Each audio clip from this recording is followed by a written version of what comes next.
Comment se fait-il qu'il y ait des entreprises de nettoyage qui existent depuis 10, 20, 30 ans, qui ne font pas de pub payante, qui limite n'ont pas de fiche Google, pas de site web, ou alors le site web il est sous Windows XP, visuellement il est très moche, et qui pourtant brassent sous les contrats, arrivent à avoir plein de clients, et limite c'est elles qui donnent des clients aux autres prestataires?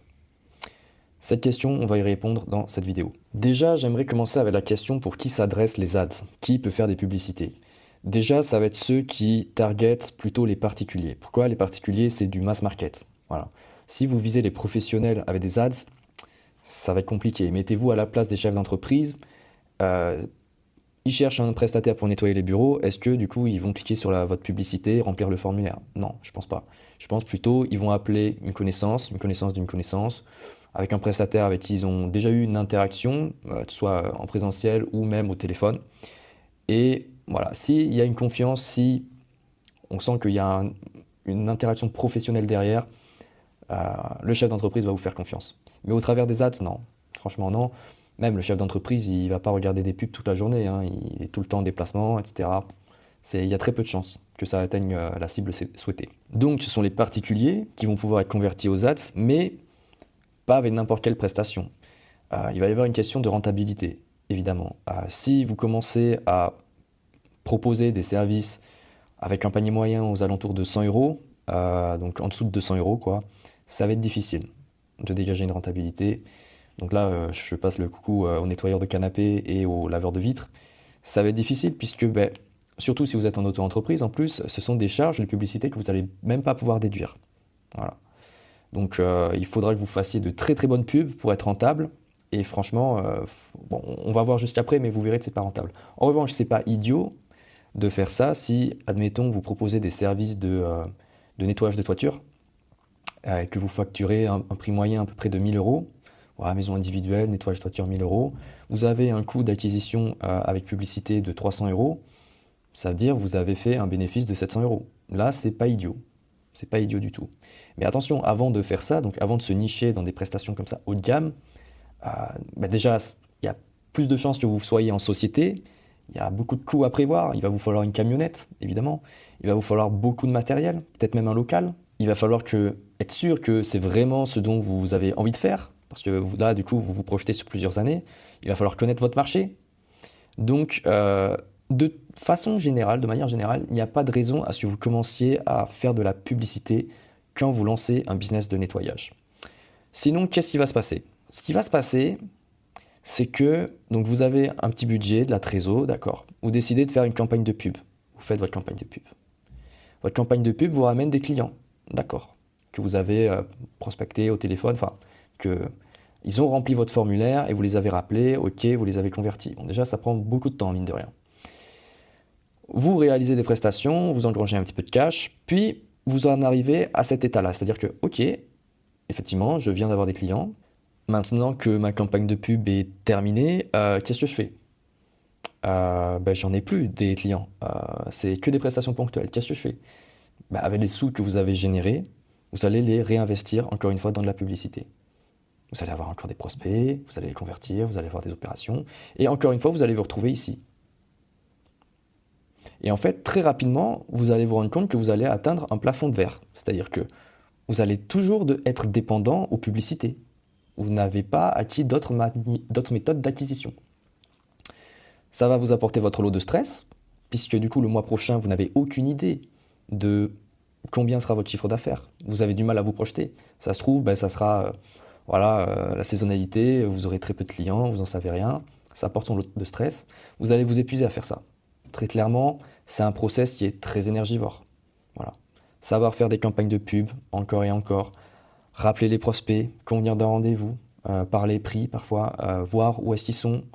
Non, c'est compliqué. Et comme je vous ai dit, vous atteignez un plafond de verre, vous avez votre chiffre d'affaires qui va stagner. Donc ça, pour moi, ce système-là de publicité, ça reprend un peu le concept du gambling. C'est-à-dire que vous entrez une pièce dans la machine à publicité, vous espérez que ça vous en récolte deux. Voilà, deux pièces. Pour moi, spoiler, c'est toujours le casino qui gagne. Toujours. Donc, au lieu de cela, on peut essayer d'aller trouver une autre méthode qui, pour moi, reprend un peu une certaine pensée paysanne, c'est-à-dire que au lieu d'aller chercher la dernière méthode d'acquisition Google en automatique qui te ramène plein de clients. Ok. On essaie de juste qu'est-ce qui a fonctionné, qu'est-ce qui fonctionne et qu'est-ce qui fonctionnera encore. Depuis des décennies, qu'est-ce que les entreprises de nettoyage, des entreprises familiales font? Eh bien, ce qu'elles font, c'est très simple. Déjà, elles vont chercher des cibles récurrentes. Voilà. Alors, pas n'importe quelle cible récurrente, évidemment, il y en a des bien spécifiques qui sont beaucoup plus rémunératrices que d'autres, pardon. Et on va aller chercher en fait des professionnels, comme je vous l'ai dit. Pourquoi professionnels? Parce que vous êtes un professionnel, vous vous adressez à un professionnel, ça marche très très bien. Généralement, la communication est fluide, efficace. Vous pouvez leur facturer la TVA, c'est aucun problème pour eux, ils peuvent la récupérer. Donc globalement, de toute manière, vous allez pouvoir proposer des prix plus élevés qu'aux particuliers qui, eux, ont un portefeuille assez serré. Voilà, tout simplement. Maintenant, comment on s'adresse à ces cibles récurrentes? Première méthode, rien de fou, la prospection. Prospection physique, prospection online. Quand je dis prospection online, c'est 90% du temps, c'est au téléphone. Évidemment que ça ne s'improvise pas. Évidemment qu'il y a des compétences à apprendre parce que si vous vous lancez comme ça d'emblée, ça va être oui, bonjour, allô, je suis bien l'entreprise X. D'accord, écoutez, je suis laveur de vitres. Est-ce que vous avez besoin de moi? Non, vous n'avez pas besoin de moi? Bon, d'accord, très bonne journée, au revoir. Voilà. Temps d'interaction, 15 secondes. Vous allez les enchaîner comme ça et il ne se passera rien. Parce que déjà, vous êtes dans une dimension de quémander quelque chose. Non, il faut déjà avoir plutôt un schéma de pensée à essayer de les aider, ces personnes-là. Voilà. Ces cibles. Ces cibles qui, vraiment, je vous dis, sont très bien ciblées, qui ont des problématiques dans le nettoyage. Typiquement, il faut que vos interactions durent 3 à 10 minutes. Voilà.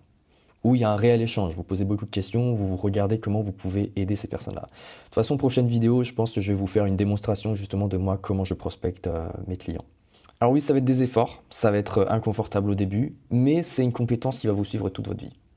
Aussi bien professionnellement, savoir bien présenter son business, être clair, sharp, limpide, c'est une grosse plus-value. Aujourd'hui, c'est innombrable les chefs d'entreprise qui ne savent pas présenter leur business. Vous leur posez, et toi, qu'est-ce que tu fais? Il va vous parler pendant 5 minutes de ce qu'il fait. Alors qu'en une seconde, en une phrase, on devrait comprendre ce que vous faites. Soit clair et limpide dans notre tête. Voilà. Et ça, c'est l'exercice parfait. Je sais, au début, on ne voit pas trop l'intérêt de faire ça, mais croyez-moi qu'à terme, c'est game changer. Et savoir bien vous présenter aussi, ça va vous permettre, dans la deuxième phase qu'on va parler juste après. Mais du coup, ça, c'est une méthode d'acquisition gratuite. Tout ce que vous avez à faire, c'est vraiment enchaîner les appels. Voilà, évidemment, plus de la moitié, ça sera des rejets, ça sera pas concluant, évidemment. Évidemment. Mais c'est gratuit. Et au fur et à mesure, vous allez prendre en compétence et vous allez vraiment commencer à récupérer des clients très intéressants. C'est ça, vous faites un peu d'effort ou bien machine à sous, casino, comme vous voulez. Du coup, on en vient à la deuxième méthode d'acquisition très puissante qui va vous faire littéralement changer de sphère. C'est le réseau. Le réseau, ça va vraiment avoir une bonne complémentarité avec la prospection. Parce que la prospection, l'inconvénient, en fait, c'est que sur certaines cibles, ça va être compliqué de s'adresser directement au chef de l'entreprise. Parce qu'il est tout le temps en déplacement, il est dans une autre agence, il est en réunion, que sais-je. Par contre, où est-ce que vous allez pouvoir le trouver? C'est dans les clubs réseau. Parce que ce chef d'entreprise, lui-même, il a besoin de faire son acquisition client. Il a besoin d'aller chercher des partenaires. Donc vous allez les rencontrer là-bas, vous discutez, vous posez des questions sur vos business respectifs, vous présentez votre business, maintenant que vous savez bien le faire grâce à la prospection, et il va vous dire « Ah d'accord, tu fais le nettoyage de bureau, écoute, nous ça tombe bien, on a un prestataire là qui nous nettoie les bureaux, on n'en est pas du tout content, tu sais quoi, tu passes à l'agence, tu nous fais un devis. » Il a toutes les chances d'accepter votre devis parce que il vous a rencontré en vrai, vous avez eu une interaction, vous avez bien su présenter vos prestations. Vous semblez sérieux parce que vous avez fait plein de réseaux différents, et vous avez déjà vu, connaissance d'une connaissance, ok, on va parler de toi, tu as l'air de savoir bien faire tes services, tu fais de la qualité apparemment, écoute, je vais faire appel à toi, et je vais pas aller chercher ailleurs. C'est-à-dire que je vais pas aller comparer avec un autre devis d'une autre entreprise de nettoyage. De toute façon, le chef d'entreprise, il n'a pas le temps de faire ça. Et là, c'est vraiment magique parce que vous vous différenciez énormément de ceux qui misent tout sur les fiches Google. En gros, ils reçoivent un mail d'un client qui demande un devis, vous lui envoyez le devis, Mais en fait, vous n'êtes pas la seule entreprise de nettoyage qui fait le devis. Le client, il a demandé à littéralement toutes les entreprises de nettoyage un devis. Donc celui qui va remporter le contrat, c'est celui qui a fait son prix le plus au rabais. Alors que dans le réseau, justement, je vous dis, vous tombez sur des chefs d'entreprise qui ont de toute manière pas le temps. Vous êtes le premier, il vous fait confiance, let's go. Il vous fait appel à vous, il ne va même pas comparer avec un autre devis. Donc vous n'êtes pas obligé de rabaisser au maximum vos prix et vous pouvez dégager des taux horaires très intéressants. Donc pour résumer en une phrase, le réseau c'est rencontre, interaction, confiance et exclusivité. Il y a une anecdote qui vient de me revenir, là, que je vais vous partager. Il y a 2 semaines, j'ai rencontré un chef d'entreprise dans le nettoyage. Ça fait 3 ans qu'il est dans le business. En 2025, il a fait un chiffre d'affaires de 130 000 euros. La seule méthode d'acquisition client qu'il a fait pendant ces 3 ans, c'est la prospection. C'est tout. Et là, il me contactait pour en savoir plus un petit peu niveau réseau, comment je faisais. Tout mon chiffre d'affaires, qui du coup a une rentabilité exceptionnelle, c'est que prospection. Et que maintenant, il commence à s'intéresser, ok, réseau, pourquoi pas. Résultat, si vous appliquez cette méthode, ça va être très simple. Premièrement, vous allez avoir une croissance continue. Vous faites du récurrent, vous avez nettoyage de bureau après nettoyage de bureau, nettoyage de copro après nettoyage de copro. Ce sont une clientèle que vous gardez au moins 1 an, voire plusieurs années. De toute façon, à partir du moment où vous faites un travail qualitatif, ils n'ont aucune raison de prendre un autre prestataire.